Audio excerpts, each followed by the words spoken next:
Sometimes you get a call. Do you want to come and cover a red carpet for X amount? And you're like, no. Yeah. And then they're like, oh, but we've got time with this artist. I don't care. You can't always be motivated. No. But what you can be is disciplined. A couple of people really shot me down and was like, oh, you know, what can you say? Like, how can you not say whose side you're on in this war? And I'm like, I can't pick a side because I've got people I love on both sides. You cannot put a price on financial freedom. Right, what's happening, my people? We're here, we're back again. It's HD. Today, oh my God, I got a veteran in the house. I call him a veteran because he's someone who I actually do respect, considering what I am doing right now. It's someone who, at the end of the day, he's probably going to be the one running me on the things and then teaching me how to do this thing. But this is a veteran broadcaster, a model, voiceover artist, and then it's gone on into some really amazing thing which you're going to talk about now, Formula One. You excited about Formula One? Don't go nowhere. Ladies and gentlemen, it's James Sherwood. Yes, we are back. The season's not even started yet, and already it feels like the football world has gone crazy. Reactions to the headlines, they want to know about the man himself. Pretty much. Get up and shake out, it's fun, so giggle.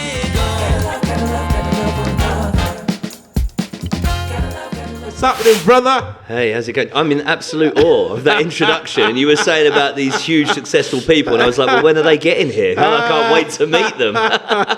Bro, I don't even think I exemplified you as much as I would have loved to, as much as I had expected to, because having gone through all of these experiences, you're awesome. You're awesome. I'm all right in small doses, I think. But no, it's been a long journey, man. It's been a long journey. I've known you around the cycles for a very, very long time. No, not like very, very long, but decently long. Well, it is pretty long. And when you say the word veteran and you're like, yeah, I guess I've been doing it a while. And I've been speaking to some of the production team while I was in the green room, and to acknowledge how long you've been about and lasted. And, I use terminology like, if you hang around long enough, someone will throw you a bone kind of thing. And it's like you downplay your own achievements. Yeah. And I think in this crazy world of media particularly, I think a lot of us have got imposter syndrome. So we are always downplaying ourselves and our achievements and thinking that someday someone's going to come up to you and go, no, come on, back to a real job. But until this day, fingers crossed, I'm still avoiding a real job. Should we do that though? Should we continue to sort of downplay? Is it okay to downplay, or do you have to blow your trumpet?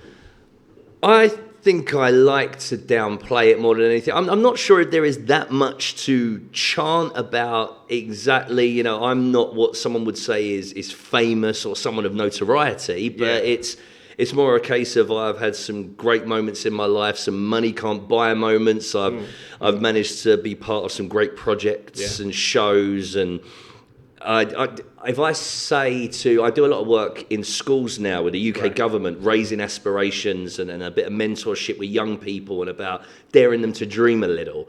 And I think if I could have told my 15-year-old self what I've gone on to do, I would never have believed you in a million years. Wow. And kind of like this Heroes Diary, that's what you're all about as well, right? It's about planting the seeds of belief for people. And I wouldn't even just say young people, anyone. If you've got something that you want to follow and do, and it comes down to really if you're serious about it. If you're serious about it, then what kind of commitment are you going to show? What sacrifices are you going to make? What habits are you going to put in place to be there to make sure that you realize opportunity?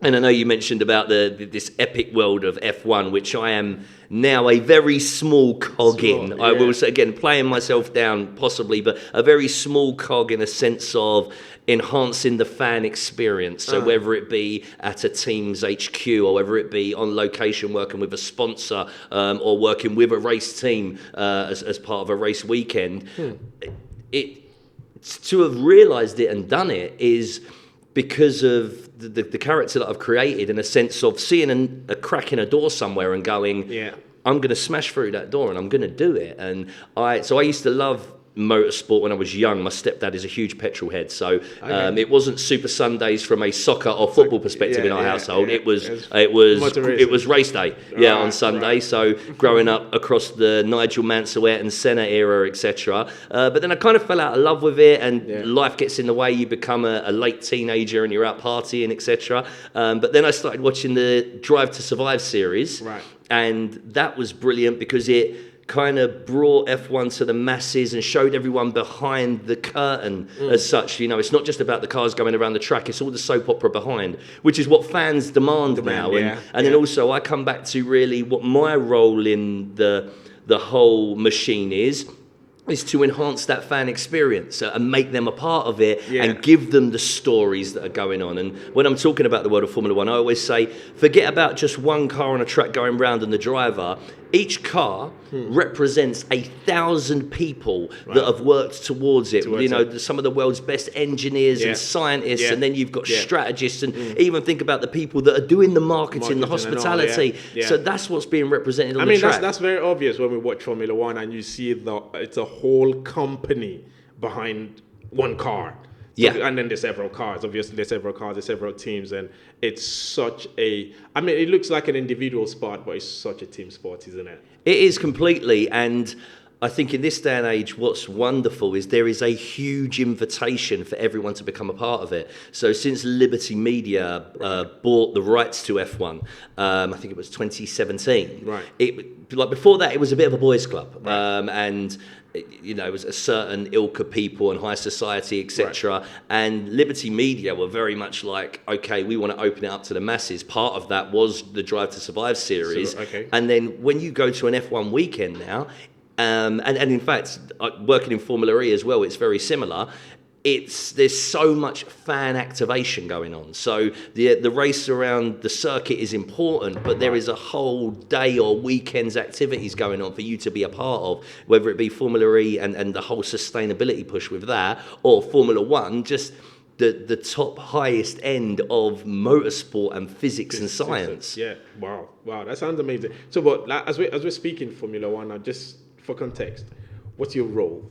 My role, so I work with regards to fan engagement. So I will be giving fans tours of a garage, or I will take them down the pit lane and talk them through the story of the current grid. I host hospitality suites where you'll have like VVIPs, and of course for a lot of them it's an invite, and so they might not be that familiar. And in fact, as a presenter, I talk about my job as I am a storyteller. I am a seller of information. And whatever information is coming out of me, whoever my audience is, whether it be live as a tour, whether it be down a lens like we're doing here, it's that I want them to want it. And so that's what my role is amongst the world of motorsport, is bringing the fans on a journey with me. And currently at the moment it seems to be working, and they're like, you bring it to life, and that's what I'm there to do. Because again, it could just be lost that it's a car going around the circuit, but there's so much more going on there. How long have you been in so this is currently my second season working in F1 and FE, and it's been a huge hurdle to overcome in a sense of the learnings, because as I said, I'm representing some of the best scientists and engineers in the world at a very surface level. These guys are experts in aerodynamics and internal combustion engines and all the rest of it. I need to be able to bring that down to normality for a regular person, so that how they can understand it. Wow. So for a layman now, for some people who probably don't even know what's going on, what's the difference between F1 and FE? Well, so Formula One is so similar to our petrol car, so an internal combustion engine, although it does have a hybrid system nowadays, so there is electrical power there as well. Formula E is completely electric power. So Formula E was devised with the idea of accelerating the transition for the consumer market. So it's a race series, but of course, similar to Formula One, all of the technology within Formula E, they're looking for it to drip feed down into the consumer market to help speed up that process. Because, of course, at the moment, it's only going at a certain pace. If you take some of the biggest car manufacturers in the world and get them competing, it's going to accelerate everything.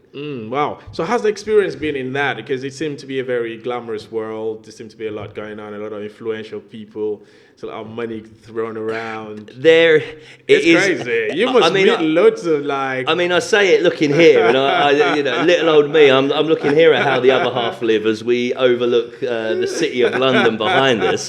But similarly, you're in a world. I come from very humble beginnings and backgrounds, and it's the kind of stuff, if it wasn't via work, I'd never be able to do. It costs a serious amount of money to be within the paddock, within the VIP areas, but at the same time, I kind of use that almost as a prompt to ensure that I do the best job I can. You can, so it's that chink that I saw in the door after, maybe not being engrossed in F1 or motorsport generally for a while. I went, you know what, this looks like a great opportunity. Let me go there and show them everything I am.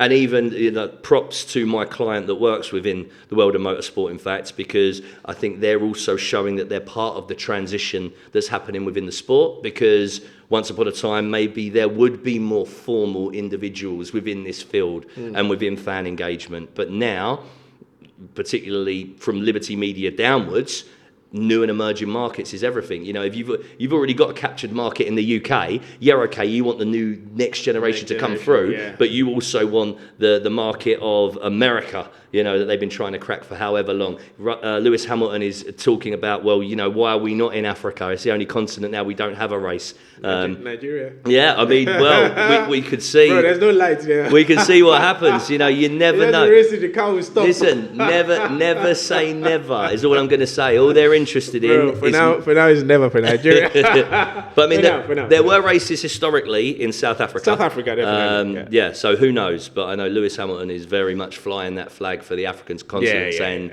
we need to be there. I think South Africa is definitely. There's no reason F1 or FE is not in South Africa. I think they've got the facilities, they've got the know-how, and FE was in Cape Town last year. It wasn't. So they held it in Cape Town for the first time last year. Nigeria just is not ready yet for that. No. I'm Nigerian, so I can say whatever the fuck I want to say. Yeah, but once upon a time, we're not ready for it. People possibly would have said, "How could you ever host a race in Vegas?" And that's just happened this year, hasn't it? Yeah. They shut down Vegas well, not shut it down, but for a weekend. Yeah. Formula One was king. Formula One sounds like a very distant world to a lot of people, especially, people on the lower rung of the economic ladder and stuff like that. But what kind of really exciting experiences have you had within that cycle, in terms of meeting people, in terms of the general experience, and then obviously the technology and all those things as well, seeing all these things firsthand? Well, what I would say is, particularly the age I'm at now, I'm 40, I turned 40 this year, and I am there flying the flag for James. I want to do the best job that James can do, right? And you may be in the paddock. And James is which of the cars? Hey, my God. Not yet. I'm saving for my own team. Yeah. I was just joking. Not quite. I think those days of the team boss being above the garage are long gone, because it's a multi-billion-dollar industry that an individual couldn't buy into. But people are around. You see them, the drivers, the team bosses like Toto Wolff and Fred Vasseur, who's the team principal of Ferrari, etc. But most people there are there to do their job, and it is that kind of world. And the fans are there for the hysteria, but you're there to enhance that for them. So it would kind of be really inappropriate for me to be trying to fan out on these people in the same kind of way. And it's not dissimilar. So before that, I worked across Premier League content as well, at Goal, the football website. And similarly, you're there to do a job. So when you're comparing with Thierry Henry or Sean Wright Phillips, or that, I'm there as their equal to make sure that we smash this out of the park. I'm not there to be like, oh my God, Thierry, can we have a picture? And I mean, to some extent, probably to the detriment of my career, but to the more positive side of my life experience, shall we say, I'm not obsessed with my mobile phone or the Insta stuff. And And so I don't need that stuff. Yeah, I can do it and know I've done it. 9 times out of 10, a lot of the stuff I've done will be recorded for video anyway. Yeah. So I can get clips from my show reel, etc. And Yeah. I have that nice little thing to remember it by. Yeah. But yeah, it's...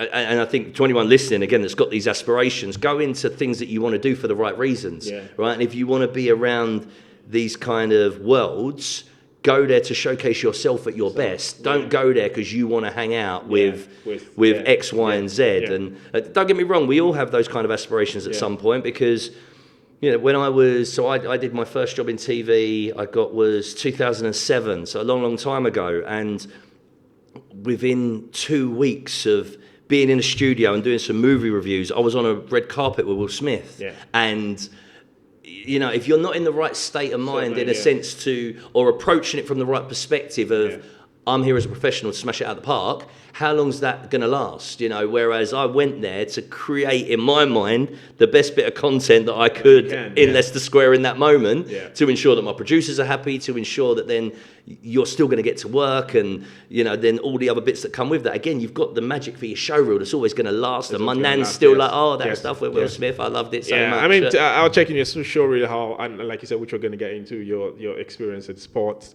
And that was the sports website, wasn't it? Yeah. And I saw you were having the one with Thierry Henry, there was Robert Perez, there was, you know, all these really big names. But I would expect that maybe your experience in media, in TV and all that, and doing all this red carpet had prepared you for what you're saying in terms of how to handle this big moment and these big names. Do you think that's been the case?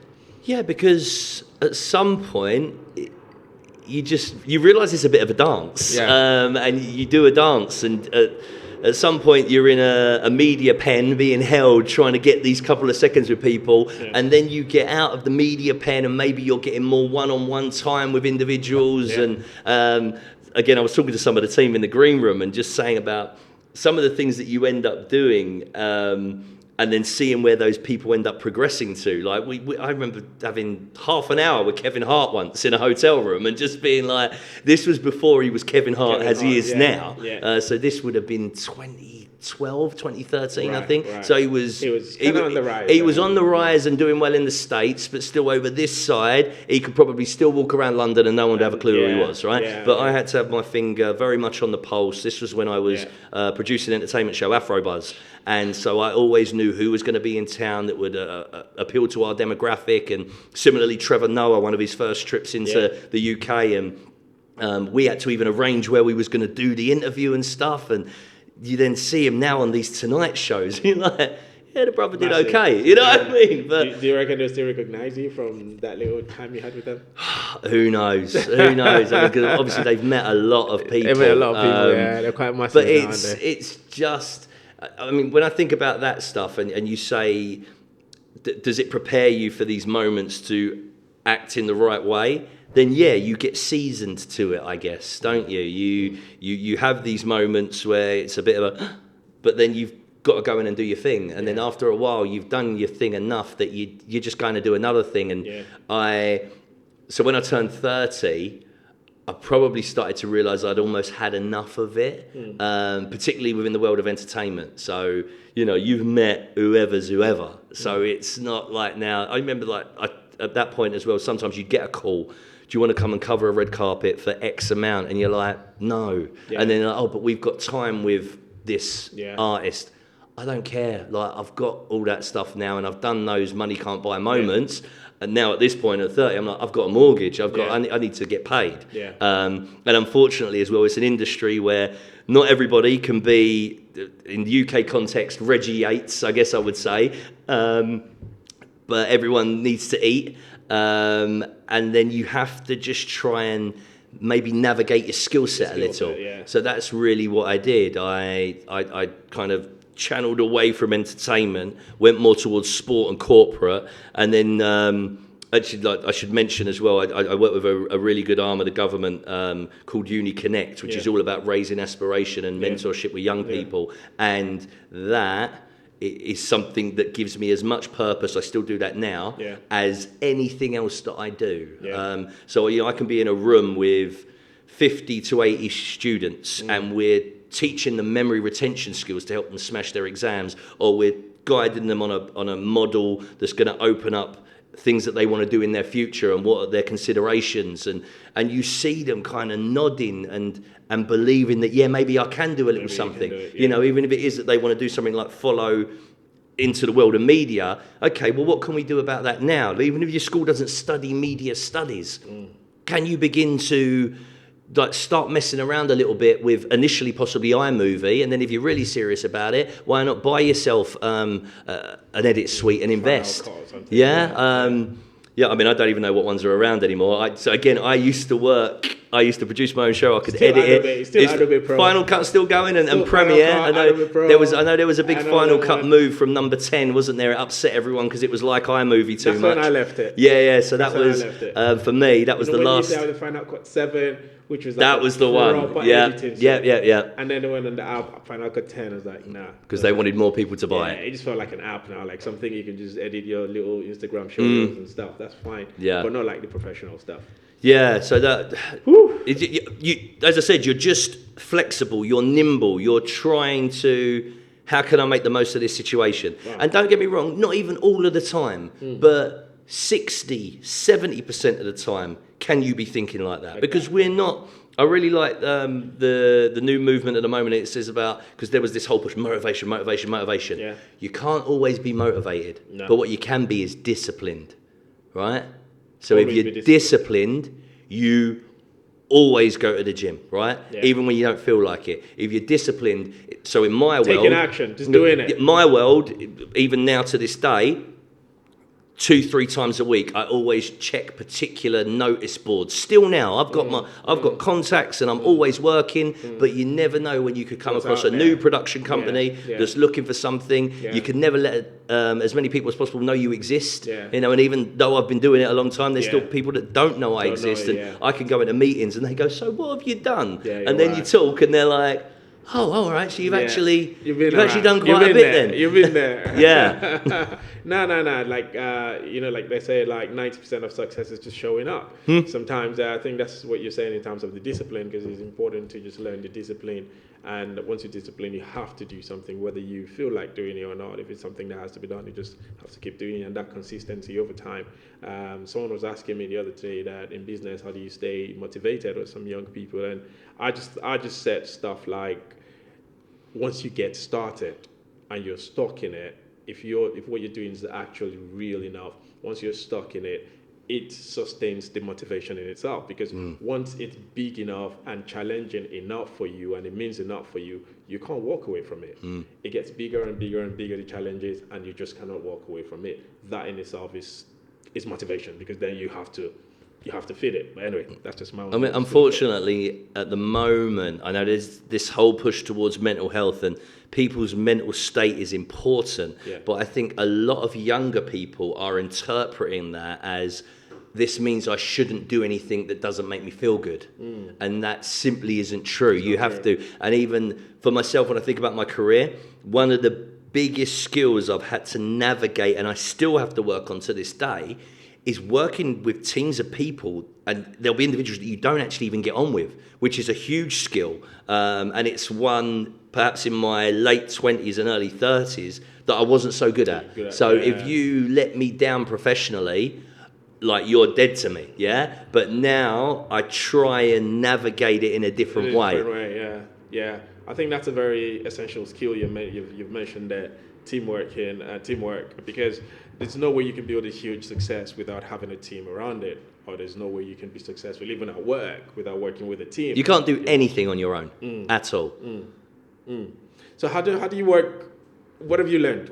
Because you said in this latter part of your career now, you've learned the value of teamwork. Yeah. How have you learned it, and what have you learned? It's that idea of divergent thinking, isn't it? And different perspectives. And if you bounce ideas or perspectives with others, it opens up your mindset. And I mean, a lot of this stuff, again, God bless, this government program that I do is very, very good in the UK, but it even got me thinking about my own career in a different way. So I've been working with them for almost 10 years now. Tell us a bit about that, please, just a little, just so that we have a good sense. Well, so it's the company itself is called Made Training, and they deliver in a lot of the regions in the UK where the uptake to university is lower than the national average. And then alongside that, they also deal directly with their own school clients. But what we do is we go in and we encourage belief and confidence, and then we will show the kids how they can break down big bodies of information and learn them very quickly, so they can improve their memory retention for exams, because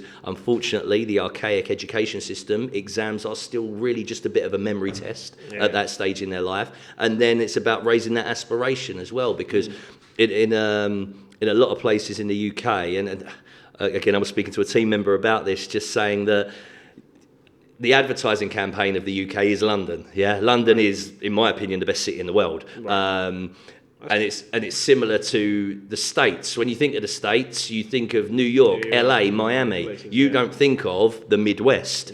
There are places in the UK that are like the Midwest. I visit places in the UK that look like it's still the 1980s. And you go to a high street, and the only shops that exist are pawn shops where you can cash in your jewellery and stuff, bookies, and then there might be a McDonald's and a Wetherspoons, right? But the point is that generations of apathy and lack of motivation, and you're trying to go into these kids and say to them, you can use your education to get out of here. You don't have to leave here, but make it an active decision that you've stayed.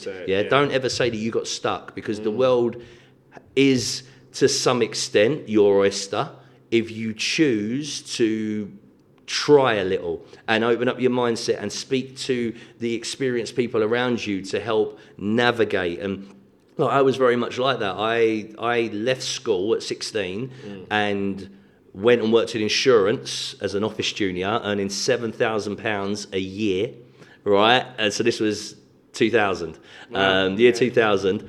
And it was only that my boss took me for lunch, because I was doing all right in my little office junior role, so that means, I don't know, I was taking the post well or whatever it was doing. And he said, I started where you started, and look at me.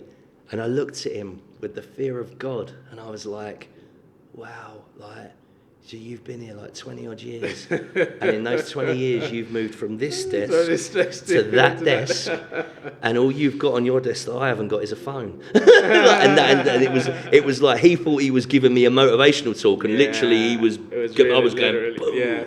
And I did that, and when that night started looking at college courses, then the college courses I wanted to do, they didn't get enough of an uptake, and I was like, right, I'm resigning, and I went back to college. But my family, again, God bless them, very working class, and they encouraged me to go to work, even though I was quite academic with A's in English literature and history. But they were like, well, everyone goes to work at some point, so just get a job.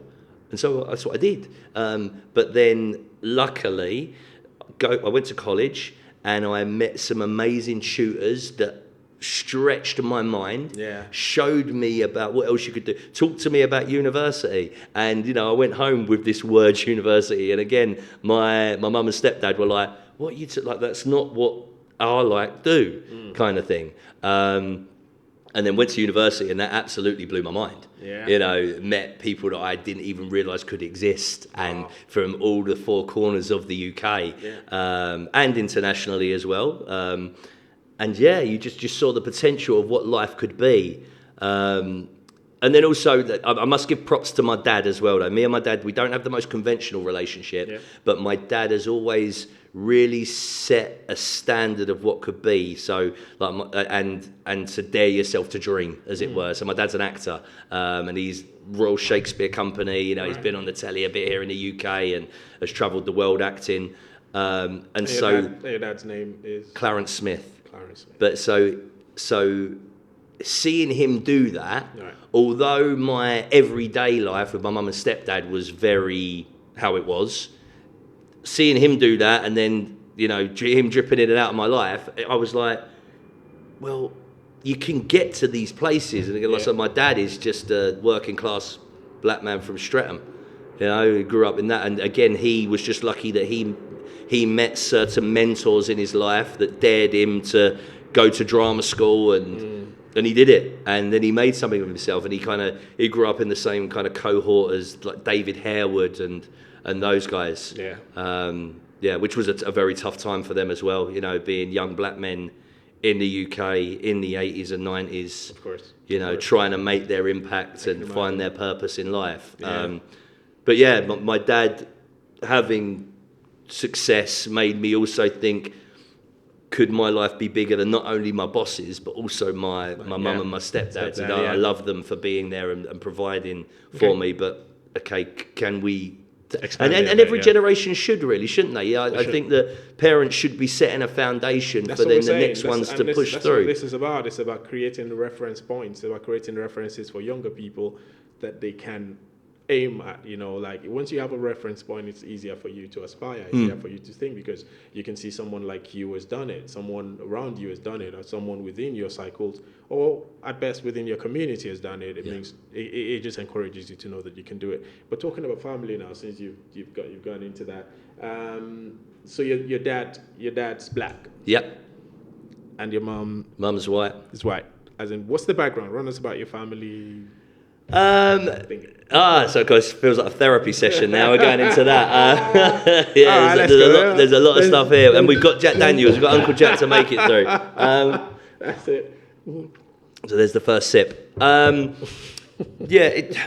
mum and dad met in the 1970s, late 1970s here in the UK. So my nanny Hyacinth came over from Jamaica. In the late 60s, I think, and yeah, she made her life here. My mum's family are all from here, Bermondsey way, and it was not something that was agreeable for my mum's family, and it was very difficult. And then my dad was kind of in and out of my life, and then we had a relationship of some sort from when I was about 10 years old. So they were not together? No. Yeah. So by this point, my mum and dad aren't together. But my stepdad, because they wouldn't let them be. Yeah. So, but then my mum's grown up in life and moved forwards, and then my stepdad's been around, and my stepdad is black, and so like my grandparents came to accept my mum's preferences, shall we say? We say all girls love chocolate, right? That's why the I drop. But yeah, so. I bet she had others as well. Yeah, so my and they're all blacks. My family upbringing, as you can see, the way I talk, I'm very much from Sidcup in Kent. You know, I don't, people growing up, and you'd have this stigma of, oh, you sound white. And it's like, no, I sound like someone who grew up in Sidcup in Kent, right? And it's not been without issue, shall we say, with regards to my own identity. But at the same time, it's something I'm very comfortable with. And I think being mixed race allows you to kind of swoop between these different cultures. And we almost become a bit of a beacon about what the beautiful melting pot of the world can be, almost. Something that stuck with me years ago, there was a documentary by, I think it was Angela Griffin, who was a famous British actress here in the UK. I think she might in Coronation Street and that kind of stuff. And it was like mixed race and me, I don't have an identity, and I don't fit here and I don't fit there. And I thought on the other side, I really don't feel like that. Okay. I said I can go and fit in with these people, but then I can also go and fit in with these people. And surely that's closer in bringing everyone together. But then I know both sides have their issues with the other side, as it were. And I'm not saying either's right, because I got shot down a lot for that during Black Lives Matter. I put out something very personal, just saying like my interpretation of what was going on.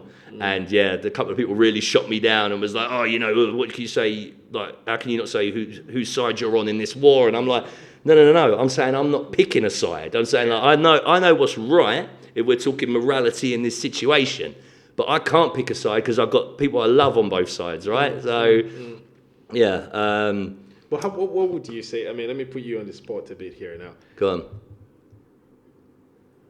Black or white? Which are you more of?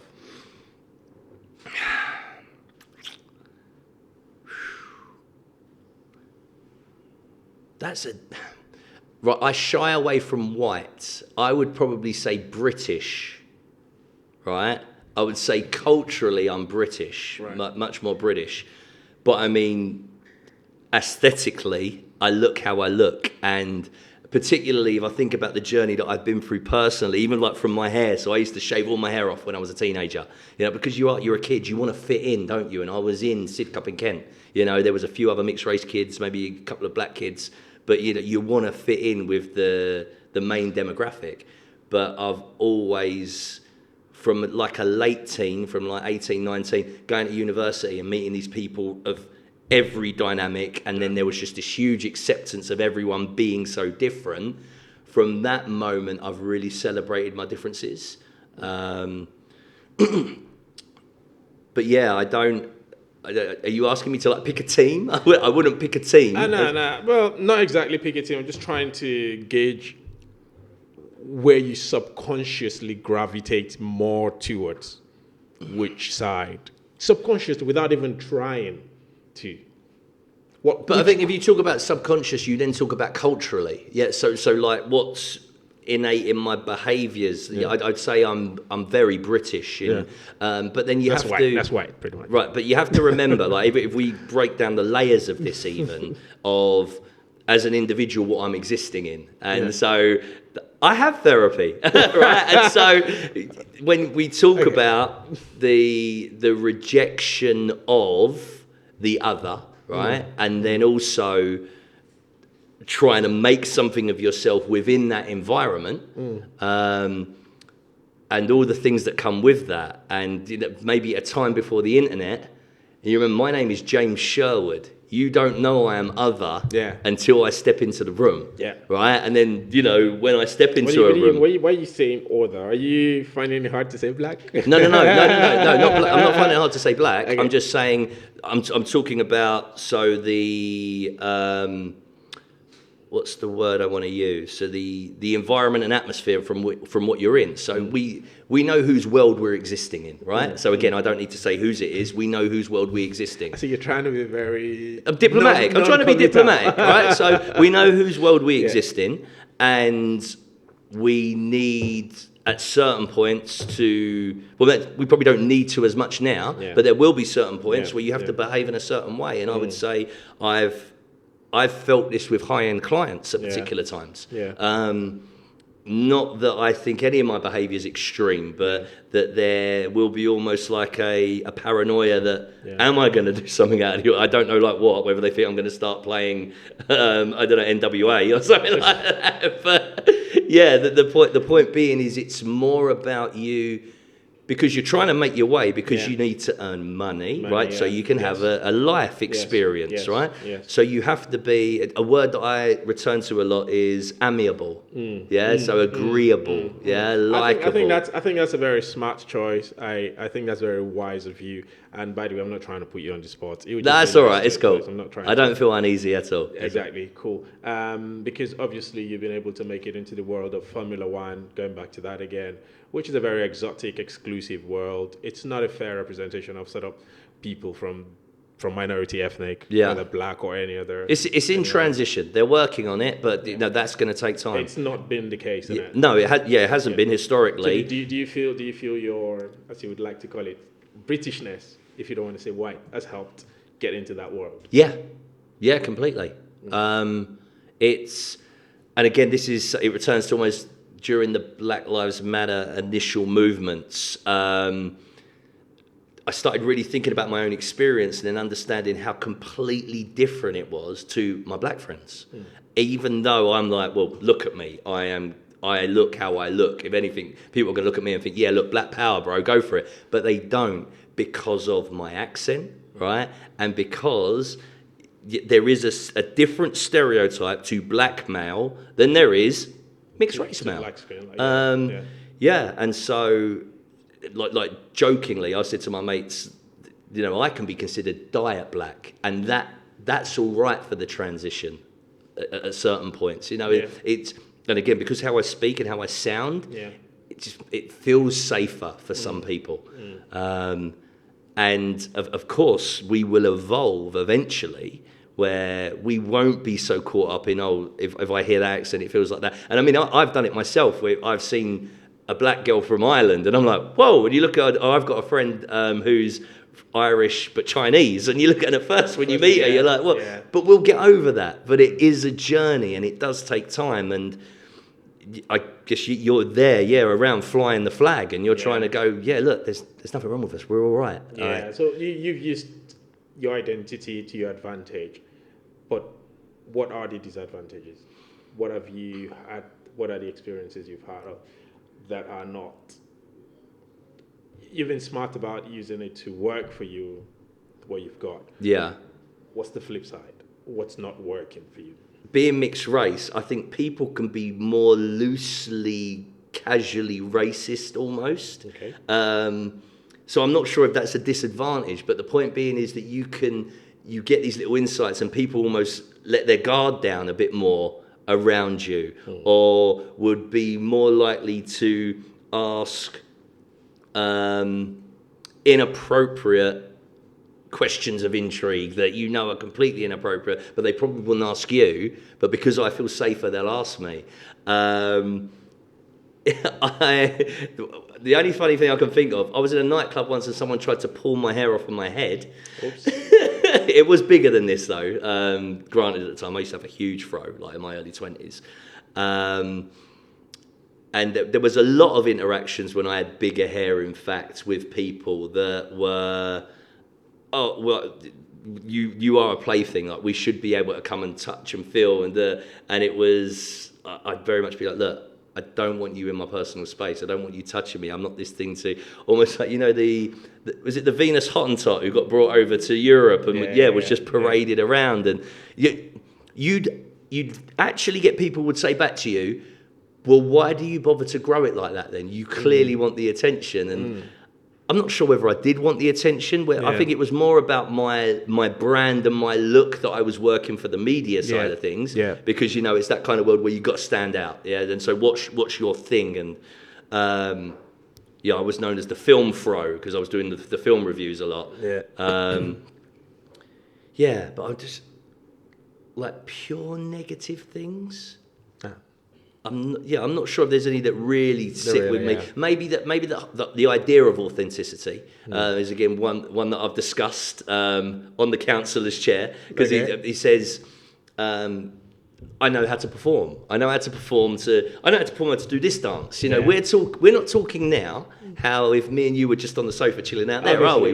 There's a performance element to it, right? And I know how to do that dance with VIPs in a hospitality lounge. I know how to do that dance if I'm working with more hardcore football fans, if I'm doing a football event. So I did like a big football campaign this summer all around the UK, and it was with like real five-a-side ballers. So we were basically going into estates across the country looking for the best five-a-side team in the UK. But I need to be... that same chameleon needs to be able to flex and move in that environment so they recognise me to, interact and be on side with. Right.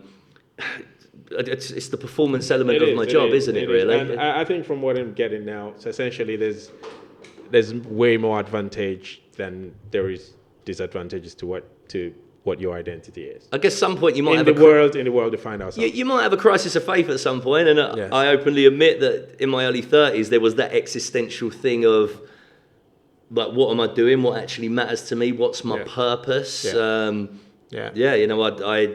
I did the things that you're supposed. So I bought myself a posh watch and a new Mercedes, and bought a flat. My girlfriend at the time was a trainee lawyer, and I was like, hang on, but I'm supposed to be complete now and happy. Yeah. I was working in TV, meeting famous people, and so then I had to recalibrate almost and figure out what my identity was. So to look at it in the world we are now, especially in the West where we are living, if we want to put it a bit more direct now,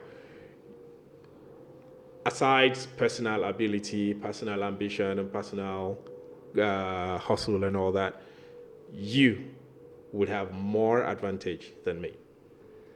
I'm thinking about the emergence of what's happening, and the world is changing. It's changing. The world is changing. It depends how high up the tree you go, I guess. So you've got to... Well, as a matter of fact, the higher the tree you go, the more advantage you have, mate. Yes, that's what I'm saying. So the higher up the tree you go Yeah. is, what do you want to count in the sense of male, heterosexual, white, and old, right? That's right at the top of the chain, right? And then it's what makes them safe or that they recognise, and then it filters as it comes down, right? Yeah, so I guess I would agree with what you're saying, and I do use that to my advantage. I know. By all means, you should. I mean, it's not your fault. It's nothing to do with you. It's just the society we are, and why not? If I was in your shoe, I'll milk it to the most. Again, it's a dance and it's a performance, and I mean, some people might watch this then and say like, is that appropriate? Yeah. But we gotta eat, and don't get me wrong. My hat tips to those that go against the grain and are trailblazers, but not everyone can be a trailblazer, right? Bro, listen, you cannot hide your identity. Who you are is who you are. You're who you are for a reason. You get it? There's no point saying because you want to validate some other school of thought or some other party to kind of begin to lose who you are. Who you are is who you are, and you got to make the most of it. But I'm just a bit curious. I'm more curious about Formula One now and your involvement in it now. So how is it opening up? You said they're trying a bit more. How is it opening up more to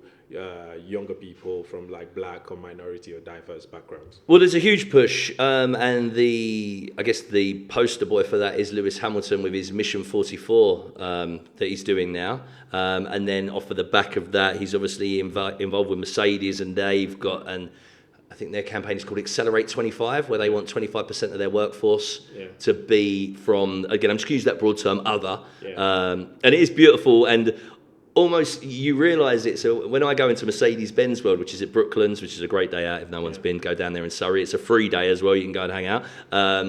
And it does feel almost like the United Colours of Benetton, like a fashion campaign that you might have seen, and you're like, this is how the world should be. And then they've got the Girls on Track movement that F1 are running now. But it's all going to take time, of course, and you've got to train the talent. You can't just magic amazing scientists. You can't just magic amazing presenters or fan hosts that are going to, it all takes time, and you just hope really that there's going to be those individuals that are in positions of power that are going to invest in people. And again, just props to my client, because previous to working with my client, I had been in other meetings and didn't quite make it, or ones where got offered a role and then called up the next day and gone, no, we're going in a different direction after you've done all the research and the work. And then my client this time around has gone, this can work. And then a whole lot of investment has gone into me. And of course, work has come in mind, and I've spent a lot of time and effort doing. But there's also been the investment from the organisation to ensure that I'm ready to step into that environment and be of equal to the other people that are delivering those roles. But it will get there. There's a lot happening. Yeah, but in Formula One now, I'm not the most conversant with Formula One, but do we have players? Drivers. Well, maybe not even just drivers, even the part of the influencers in a way that are not of your shit but my shit. I mean, when you use... Do we have drivers? Drivers. Of course, there's only Lewis Hamilton at the moment who's within. You and Lewis Hamilton are in the same class, by all means, and you're black. You mean that's coming? You mean that's coming through? That's not even coming through. Maybe that's the question now. When are we going to have as a driver? Oh, okay, right. So you don't want diet. you're going full fat. Full fat, no, you're right, man. Seriously, when are we going to have that? I mean, of my knowledge, and I'm not saying that I'm hugely knowledgeable in the generations that are coming through. I don't know, but it's going to take.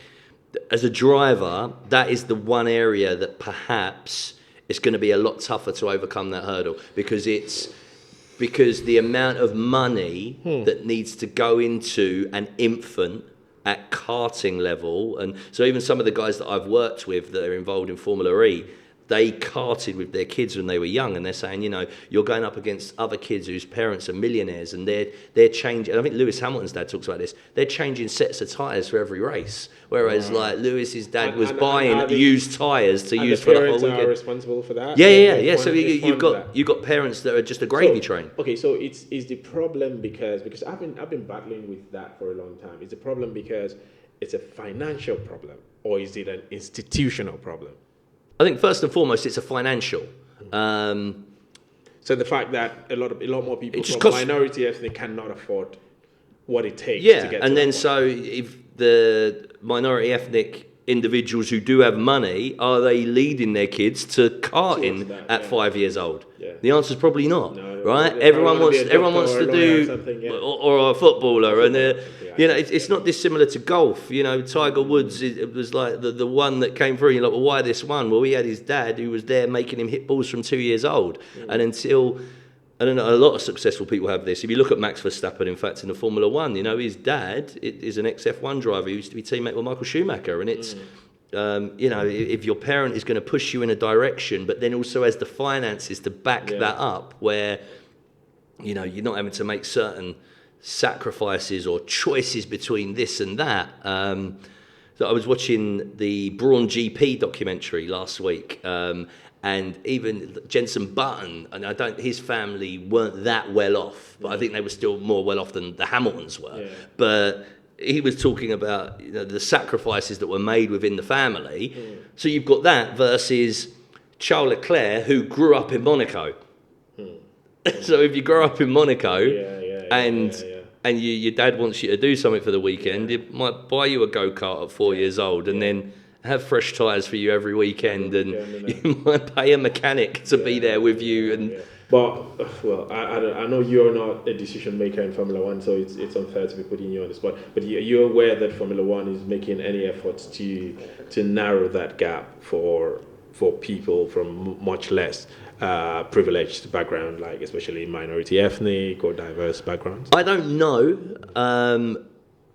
I mean, they're trying to open up the sport to as many people as possible, but even to be a fan of it, there's a financial involved, because they're opening the new White Hart Lane is going to be some new kind of F1 branded go-kart track that people can go and experience with all telemetric data, etc., on your performance on the track. Yeah. But you need to have like a standout star and be a standout talent to get noticed. So Lewis Hamilton, his dad had made so many sacrifices that Lewis was a standout talent by the time he was about 12 years old, that Ron Dennis, the boss of McLaren, then knew about him, had heard about this kid and knew about this black kid. You know, I know he's diet to you, but, you know, to them, that's the best we can get. So, Ron Dennis had heard about him and was like, okay, we need to make sure this kid is good, but we need to make sure that he comes through and he gets all the opportunity that he can. But you've still got to have the 5-6 years before that are personally funded. It's just so different to, I guess, you know, the sport of popular culture is football. To play football, you just need a ball and a mate.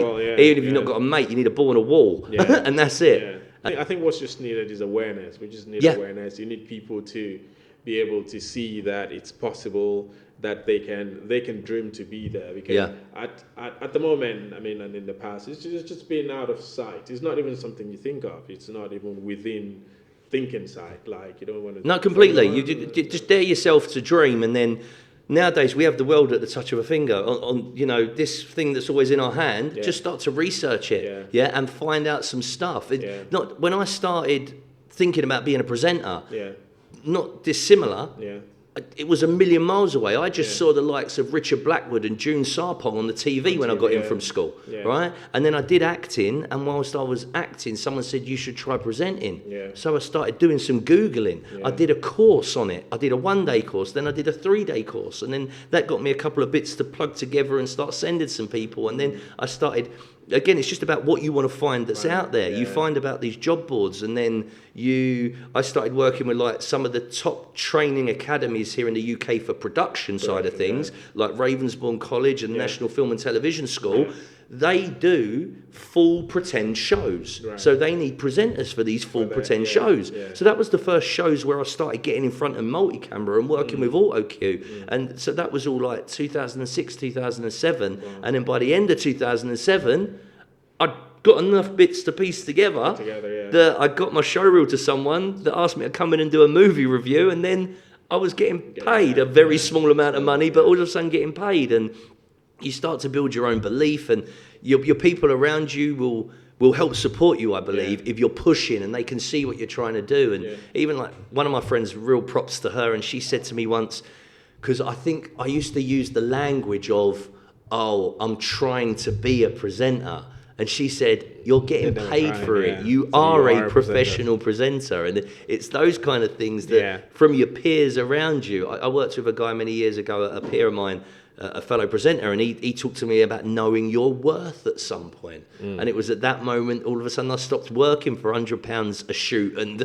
you know, but you, again, mentors, these people that say to you in a moment, they probably see how much you're trying and they can feel that energy from you. And they go, let me tell you this, let me help you let me guide you from what I've known. It's like Taylor's about 8-10 years older than me, and then the school stuff that I do, the guy that runs that company, I consider him to be a bit of a mentor because he's opened up my divergent thinking and perspective on different bits and pieces. You worked with a couple African networks in the UK, Vox Africa and all that. A long time at Vox Africa. I did 5 years, I think, there. Yeah. Did that open you up to like the Nigerian African community in the UK? A lot more than I already had a couple of friends. That was the first time I would see you on like red carpets and all this kind of stuff. Yeah, so I already had a few friends that were African, and there was always like that Caribbean versus African thing when I was growing up, right? Yeah. But then I became immersed in this world, and then particularly from a sense of the London scene that was going on, an atmosphere, and you realised so much good stuff that was going on without any outlet or any platform. And so that's what we decided to do at Vox Africa. So at first they brought me in to present the show, but we were just basically paying international news feeds and cutting them up. Good, and I was like, again, we're in the best city in the world, in my opinion. Why don't we just get out on the streets and start using that money we're paying for international feeds and get out. And so, you know, building huge affiliations with the likes of the National Theatre for the more eclectic side that they're offering. And then also a big network back then, which is now called TCN, but it was back then the Triforce Promotions Network, which was run by Jimmy Akambola, who is so the new Charlie in is it Charlie, the Bel Air series? So Jimmy was, we spent so much time working together on when he was trying to get Triforce off the ground, and Afrobuzz used to go and cover all their events. They used to do a huge event called Monologue Slam all over the country. They started doing it internationally, and it was giving a platform for actors, you know, just diverse actors as well, but white people were involved as well. But I mean, just opening up to everyone, rather than what's happened obviously now is that everybody can do something, and there's all these platforms you can put stuff on. But back in the late noughties, 2010, there were gatekeepers. And so, you know, you had to get to castings via casting agents, and you could only get a casting if you had an agent. And these things like Monologue Slam just all of a sudden just wipe that clean, and you just get a slot to do your monologue in front of Jimmy and Co. Then you'd go on the big night on a Tuesday night that would be at one of the theatres somewhere in London, and it just gave people an opportunity. And all these great events that were happening that were getting no coverage. And so at Afrobuzz, we just saturated in it, and it was brilliant. And as I said to you before, you ended up in these moments, even like people coming in over from the States or the continent, and then people like rising up here in the UK scene, like Emil Amin, who's going on to amazing things now. And you just, but these guys then, no one wanted to know who they were. I think you'd probably say, I reckon the only one that was getting any airtime was probably Noel Clarke a little bit, because he did Doctor Who, and then he did the Kidulthood series, didn't he? But then you've only got to look at how quickly they dropped the poor guy as soon as there was an accusation, I will point out, not even a conviction, an accusation, don't even finish his TV series. True. So again, when you talk about the gatekeepers and what their actual interests are and what they're interested in. They're interested in whatever's going to make them money. But there's a preference in there somewhere, I reckon. So it was on platforms like Vox Africa at the time to say, look at all this great stuff that's going on in our community in this city. What's the future? What have you got planned? Where do you see yourself going? How much do you want to push this sort of identity? The future is to ride the wave that I am enjoying. I watched a bit of Ade's clip actually, and he said something about it was an element about what's the plan, and he was going, I want 100,000. He's like, no, like don't focus on that. Like focus on being present. Yeah.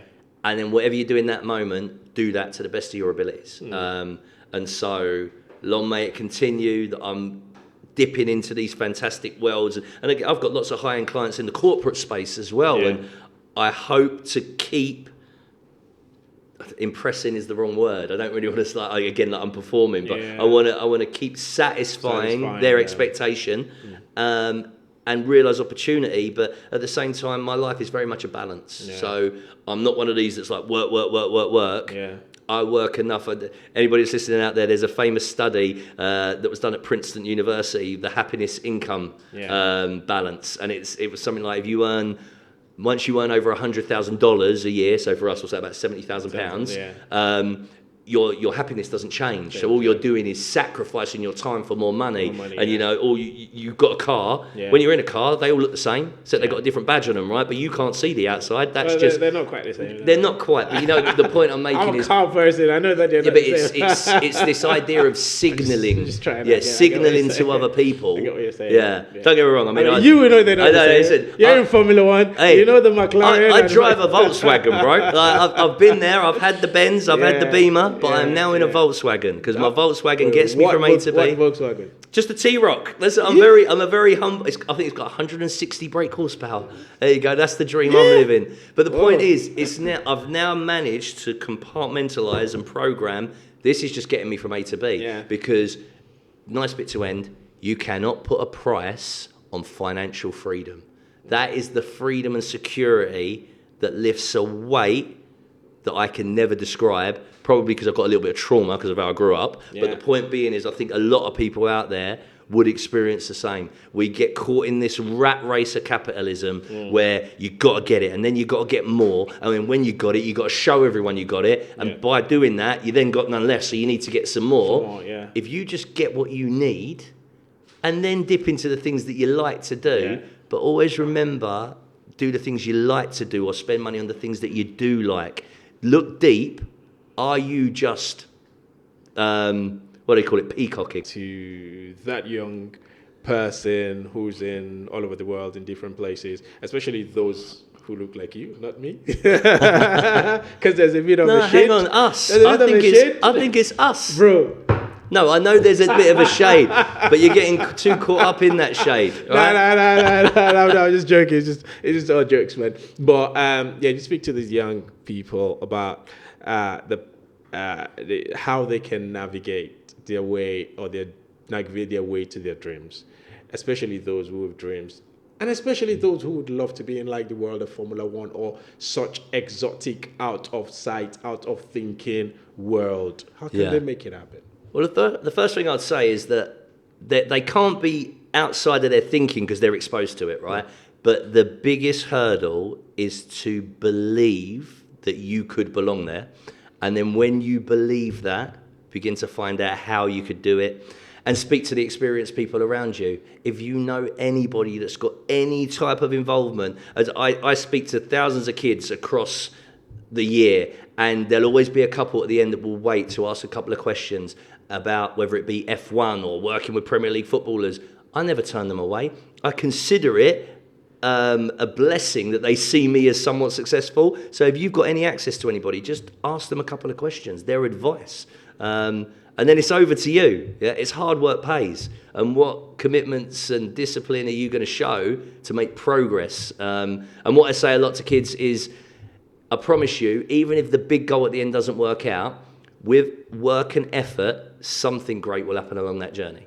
Seriously, man, it's been so amazing speaking to you. And one I've really enjoyed it. Myself, this is apart from whether it's a show or not, it's been really good. It's enlightening.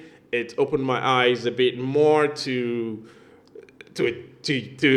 another world, and again to the Formula One world, to so many things. So this has been a very, very enlightening session. It's been and talking to a colleague, perhaps a much more experienced colleague. It's just been we are great. peers. We're peers. We're in the same world. Okay, if you say so humbly, I accept it. But listen, really great speaking to you, man. Really great having you here.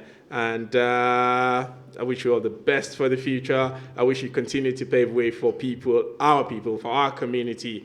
Not because we're separate, not because we're creating a divide when I say our people, but just because we as a community need a bit more voice. And thank you for all you're doing, and thank you for coming, and really, really amazing.